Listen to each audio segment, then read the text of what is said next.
दो नदी के बीच तीन बहू की तीन तरह की खेती। सुबह से इस भरी गर्मी में काम करते करते तो मेरा पूरा चेहरा घमौरियों से भर गया है। सच में मेरी जिंदगी शादी के बाद ऐसी हो जाएगी, मैंने सोचा भी नहीं था। अब ये सब सोचना छोड़ो, जल्दी जल्दी सब अपने अपने हाथ चलाओ, दोपहर का खाना भी खिलाना है सबको।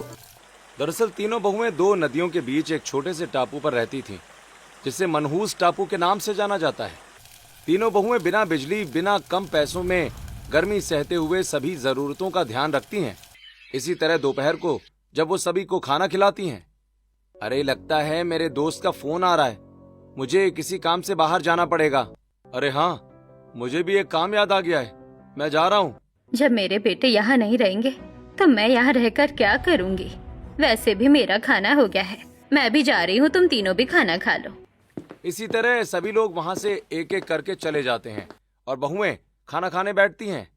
शादी के बाद सोचा था जिंदगी सुधर जाएगी, बड़ा परिवार होगा, खुशहाली होगी, लेकिन सारे सपने टूटकर बिखर गए। सच में ऊपर से चीजें सुधरने की जगह और बिगड़ती ही जा रही है। अब बातें करके क्या फायदा जब चिड़िया चुग गई खेत। शादी के पहले के सारे सपने तो कांच के टुकड़ों की तरह चूर चूर हो ही गए हैं, अब उम्मीद लगाकर क्या फायदा। तीनों बहुएं खाना खाते वक्त आपस में बातें करती हैं और फिर घर के कामों में लग जाती हैं। इसी तरह फिर रात को जब तन्वी किचन में रखा आटे का डिब्बा खोलकर देखती है, माँ जी इसमें का आटा कहाँ है? अब मैं रोटियाँ कैसे बनाऊँ? इस तरह से मुझसे क्या पूछ रही है? आटा नहीं है तो मैं क्या करूँ? इतना कहकर प्रभावती देवी वहाँ से चली जाती हैं और तभी दोनों बहुएं वहाँ आती हैं। देवरानी जी इस तरह चिल्लाकर कोई फायदा नहीं है, आटा नहीं है तो क्या हो गया, हम चावल ही बना लेते हैं। हाँ, भूखे रहने से अच्छा है कि गीले चावल और नमक ही खा ले, कम से कम पेट को तो राहत मिलेगी। ये सोचकर तीनों बहुएं मिलकर गीले चावल बनाती हैं और सभी को नमक के साथ गीले चावल खिलाती हैं और रात को छत पर बैठकर आपस में बातें करती हैं। आटा भी खत्म हो गया है और चावल भी ज्यादा दिन नहीं चलेंगे, न जाने अब खाना कैसे बनेगा। दीदी यही हमारी परीक्षा की घड़ी है, आप परेशान मत होइए, हमने फूल बेचकर जो पैसे इकट्ठा किए थे वो किस दिन काम आएंगे।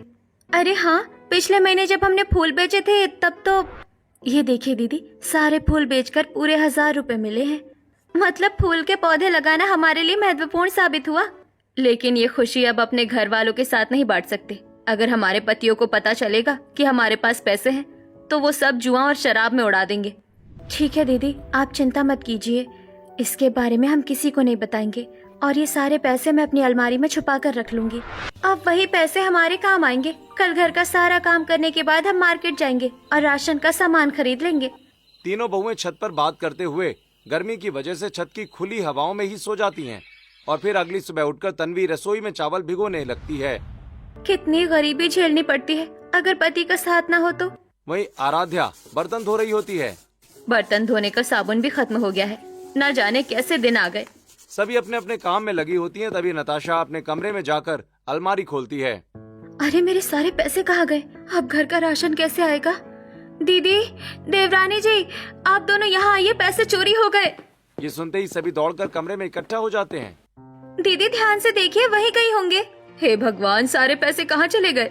ये तो गरीबी में आटा गीला होने वाली बात हो गई। तभी वहाँ नशे में धुत अभिषेक आता है।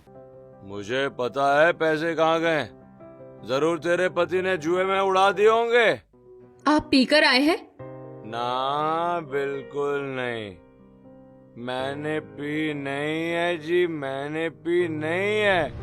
हाँ जी, मैंने पिला दी गई है जी, पिला दी गई है। अभिषेक बुरी तरह से जमीन पर लेट जाता है। तभी नीरज आता है। आपने पैसे चुराए हैं क्या मेरी अलमारी से? सच सच बताइए, झूठ मत बोलिएगा। नीरज कुछ नहीं कहता है और उसकी चुप्पी से नताशा को जवाब मिल जाता है। आपको जरा सी शर्म नहीं आती है? घर में खाने के पैसे नहीं है और आप जुए में उड़ा रहे हैं।